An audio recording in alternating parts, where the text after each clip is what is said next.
Anything you need, just take with you. This is Angela, a mother living in Los Angeles. She's being detained by immigration officers.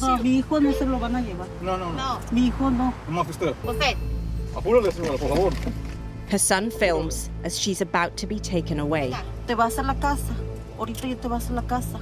Ponete el sign que ahorita no vamos a estar. Sí. Vamos. Stops like this are happening across America in an historic wave of arrests and deportations. Sí, ya voy. Voy agarrando porque se lo voy a... Es que le llevamos dando chance hace tiempo. This is the front line of President Trump's immigration crackdown.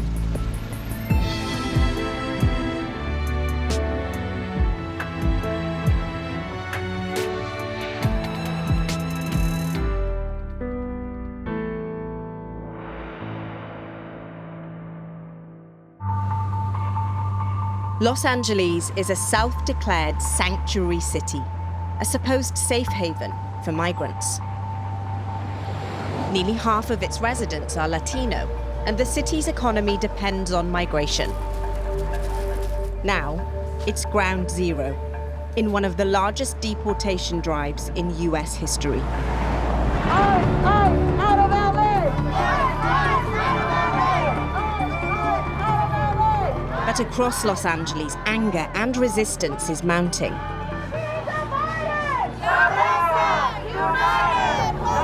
Officers from US Immigration and Customs, also known as ICE, say they're targeting 11 million undocumented immigrants. The plan? To deport 3,000 people a day. I'm here to meet the people whose lives have been directly impacted.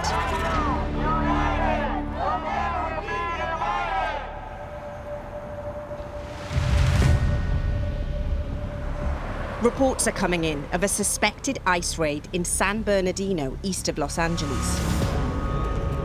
We arrive and see masked agents on the scene.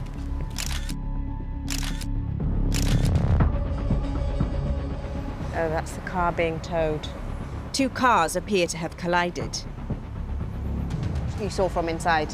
Yeah, it was one car this way, and then like the black car was in like this. They had crashed into it. How did you feel? Scared at the same time. I mean, I'm a U.S. citizen, my kids too, so. Well, we just heard a big boom, so we ran out, and then we seen that the crashed car was in the middle, and then we had the car that hit it. Bryan Sanchez, a lawyer representing migrant communities, is already on the scene gathering evidence. I'm assuming it was ICE because they had the mask on, and it didn't say police on the back of their thing. And he grabbed the young guy. Well, they broke him out of the car, and then they grabbed him out, and then they put him in the car. They took him right away, right away. Did the agents present, did they say anything to anybody? Not that I know. He threw this thing down his mask, and he's the one that threw him against the car, against the truck.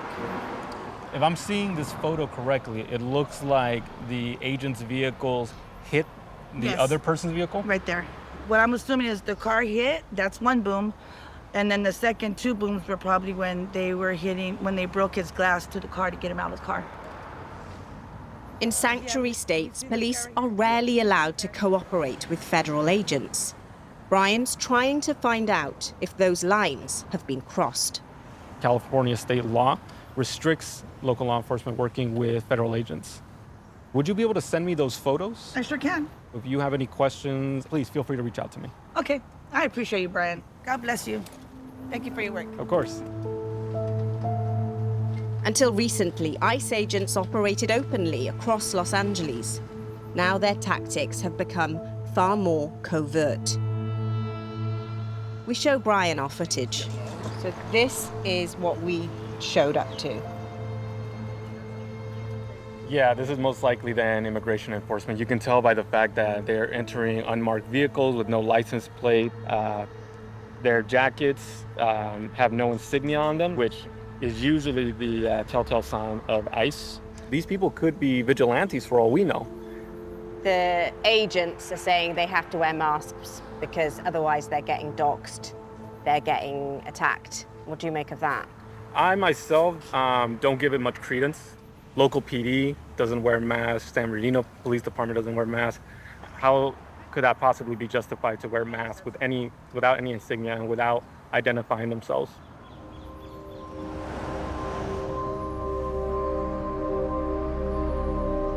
Across California, families are living with the consequences of these arrests. Hi, is it Fatima? Yeah. Hi, I'm Ria. Hi, Nice to meet you, Fatima. I've come to meet Fatima and her husband, Fernando.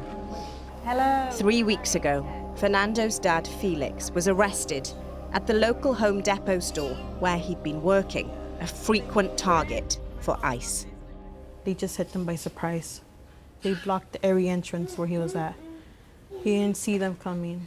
He was too distracted. He was talking to his brother, and they didn't see them coming. He's 59 and living with diabetes, and the family fears for his health. The first time we went to go see him, I think it was on a Tuesday, and then we saw him. It was me, my baby, and my wife and my brother, and he started to tear up. He was really sad. Yeah, I have never seen my dad like that. My dad's a strong guy. This is the first time I see him cry again, and it really broke my heart. Felix is undocumented, but has lived in the States for 35 years. For weeks, the family had begged him to stay indoors. How do you think his mental health is? We try to reassure him that we'll be okay, but we're trying our best to get you out. What do we need to get him out as fast as possible? Because he's sick, and we don't want him to get worse in there. He's 2 years old. There's no way for me to tell him, your grandpa's gone for right now, and we don't know if he's gonna come back home or not.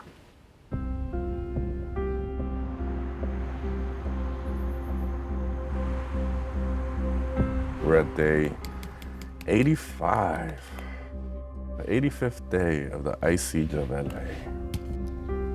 Across the city, residents are finding new ways to outwit ICE. Today is September 2nd, and these are your ICE updates for in and around LA. In the heart of LA, podcaster Memo Torres is preparing his nightly bulletin. They were spotted at the Signal Hill Home Depot. They're staging at about 7:45 in the morning. And luckily, rapid responders were there in the area, noticed them, and were able to follow their plans as they led. His recaps combine witness accounts, videos, and tips, a hyper-local news hub for his community. I'm literally on Instagram 24/7, looking at these videos. He used to write about the best taco spots in town, but he's had to develop a new skill. You have to become really good at identify agents. That's sheriff, you know. Okay. Oh no, that's LAPD. And then one of the biggest tells, ironically, them hiding their faces with their masks now has become like a signature. So them trying to hide their identity is now helping us identify that they're ICE agents. And today, Tuesday, they kept the activity going. In San Bernardino, again, by the courthouse, they took somebody from in front.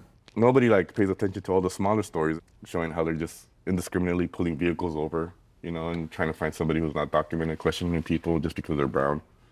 In other news, remember the arrest of Tatiana Martinez? She was violently pulled out of her car and taken by agents.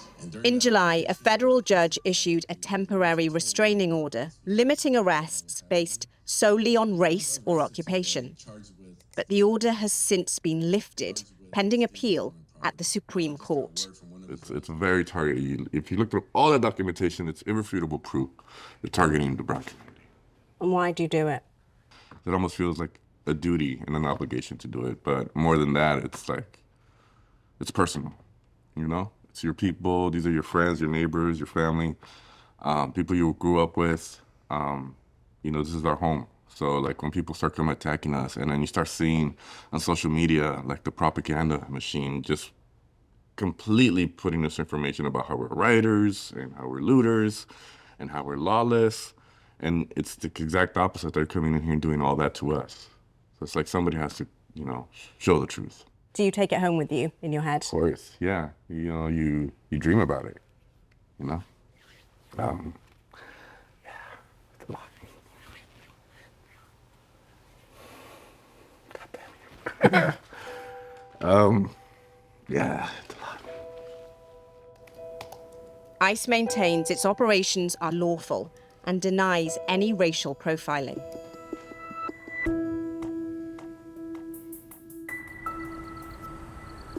While activists fight back, ICE is growing with $70 billion in new federal funding.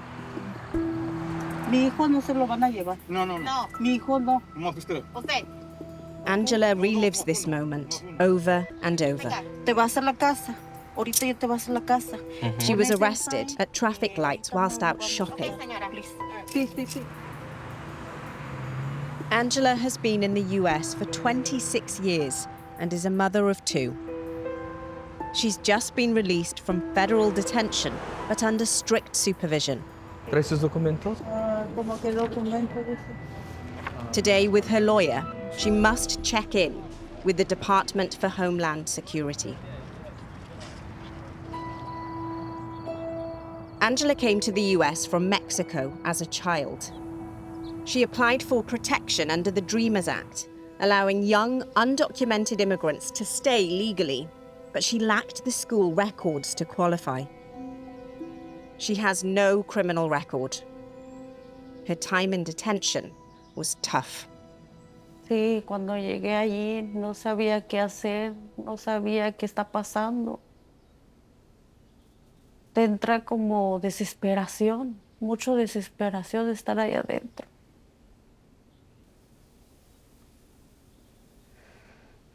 Me castigaron. Me encerraron en un cuarto, sola, sin acceso de una llamada a mis hijos. Te sientes un criminal, un delincuente. Y eso es lo que me duele. Lo que me desesperé adentro. And in the meantime, Angela, how are you surviving? Pues yo no estuve en todo ese tiempo. Entonces, pues es comenzar a cero porque pues son casi 2 meses estuve allá. Y pues lo que yo hago es, pues soy estilista. Y también tengo mi tiendita, pues, y entonces todo lo perdí. Haz cuenta perdido porque pues no puedo hacer como yo lo que hacía, pues. Es difícil porque nadie te respalda, pues. No hay quien te apoye. A nadie le deseo esto. Pero es muy, muy difícil. Pero ya gracias a Dios estoy aquí y vamos a seguir luchando como siempre lo hemos hecho. Eso es.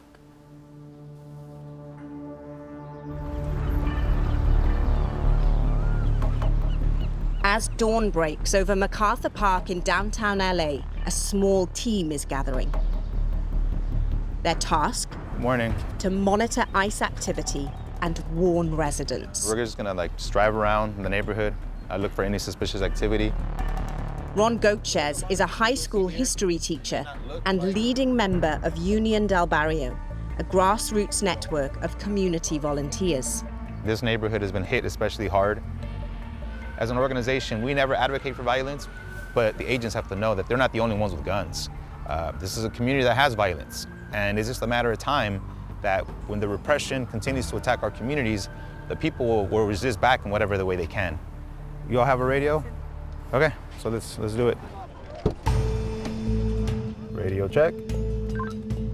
As the teams move out across LA, they look out for ICE activity, using radios and apps to run number plates and alert communities. We're looking out for any type of activity, mostly American brand vehicles, mostly SUVs, a lot of pickup trucks. Tinted windows for sure are a red flag. ICE raids peaked in June when agents were detaining people at work and on the street. And when you spot a vehicle, what do you do? If there's no license plate, dark tinted windows, I will get out the vehicle. Not by myself, I wouldn't do this by myself. We would go up to the vehicle and just knock on the window and just, who are you? Why are you in the neighborhood? Okay, I'm pulling up on that location right now, thank you. The team has spotted a suspicious vehicle Let's check real quick.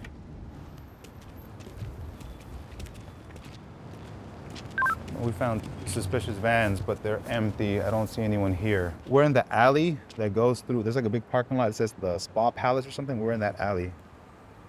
They've got number plates. That looks normal, but we're just gonna run them just to make sure. This time, it's a false alarm. What they do sometimes is they'll leave vehicles like that, and they'll be patrolling. And if they see that's the right time for them to spot to come in, then they'll just quickly come in here, and then their vehicles are so close that then they can attack. I wanted to press Ron on his earlier comment that agents aren't the only ones with guns. How far would you push things in terms of the activities that agents are doing? How far would you push back? We don't want violence, but if violence is being imposed on us, we will do anything possible to protect ourselves. What do you mean by you do anything to protect yourselves? If I don't do everything to protect my family, then not only am I a coward, but I also would be doing the most irresponsible thing, which would be to not protect my family. So we have the obligation to protect ourselves. How likely do you think it is that there could be some kind of explosion of violence? It's more likely than not. It's just a matter of time. Ron insists his group is non-violent, but his words reflect the tensions here, where fear, anger, and mistrust make the threat of confrontation hard to ignore.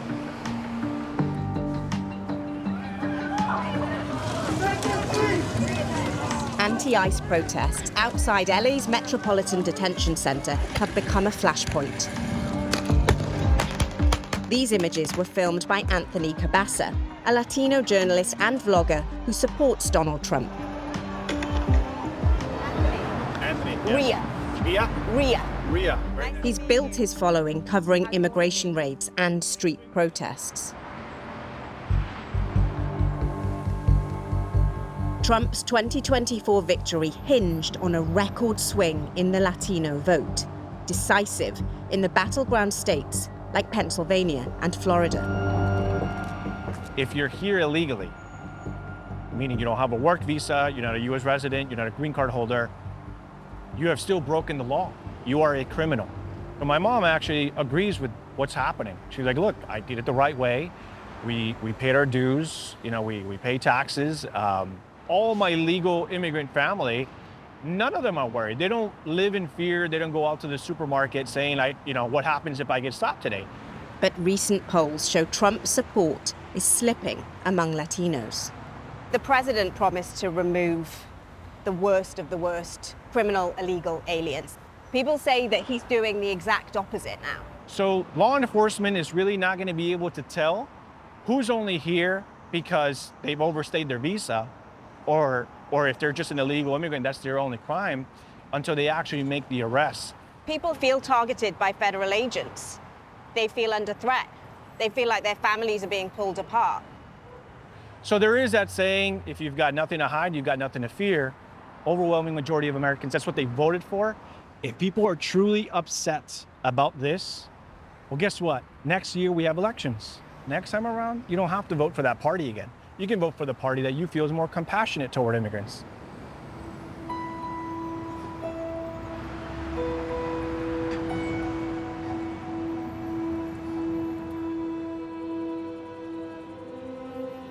Out in the Mojave Desert, Adelanto is California's largest immigration detention center, holding around 2,000 people.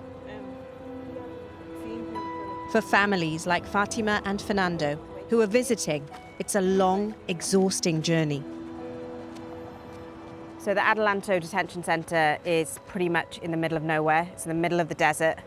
It's a couple of hours drive from LA and a couple of hours for Fatima and her husband and her kid.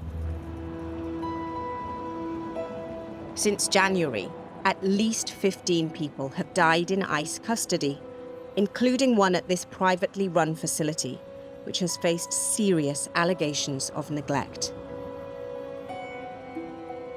I'm just messaging with Fatima, who's inside, and letting her know that we're waiting for her here so we can just catch up with her after the visit. It's here that Fernando's father is awaiting possible deportation to Mexico.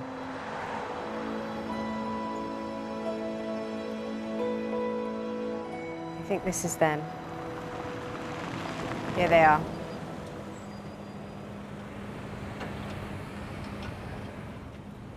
How are you guys, okay? Yeah. How is your father? He looks more skinnier. He's cold. And I'm like, Dad, are you okay? Are you cold? He's like, no, I'm not cold. I'm not cold. It's very warm in here, but I know he's cold. It hurts. It honestly hurts. Luckily, I was able to give him his hug. He got to hug his grandson. Where do you think things will go next? I want him out, honestly. I want him out of here. I don't want him in here no more. Because he may not say it, but we could see it that he looks depressed. I mean, he wants to come back home with us. I told him we're not gonna leave him alone. He has a family here. If he does get sent back to Mexico, like, you know, we're gonna try our best, you know, to go there. Every month, every 2 months. It's gonna be hard because we also have a life here, and the economy is not the best at the moment. But I did tell him that no matter what happens, we're always gonna be there for you. And it'll be okay. Yeah. ICE have said it remains committed to ensuring that all those in its custody reside in safe, secure, and humane environments. Comprehensive medical care is provided from the moment individuals arrive and throughout the entirety of their stay.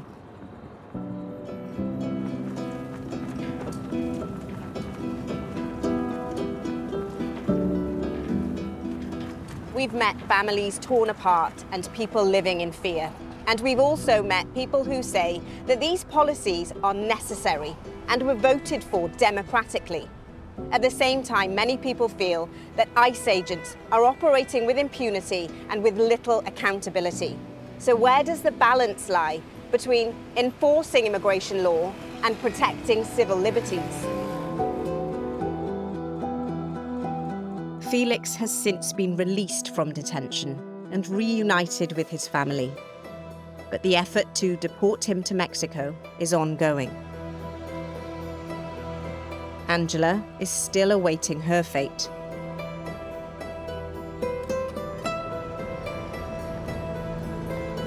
Across the United States, countless other families are caught between the promise of a better life and the constant threat of separation.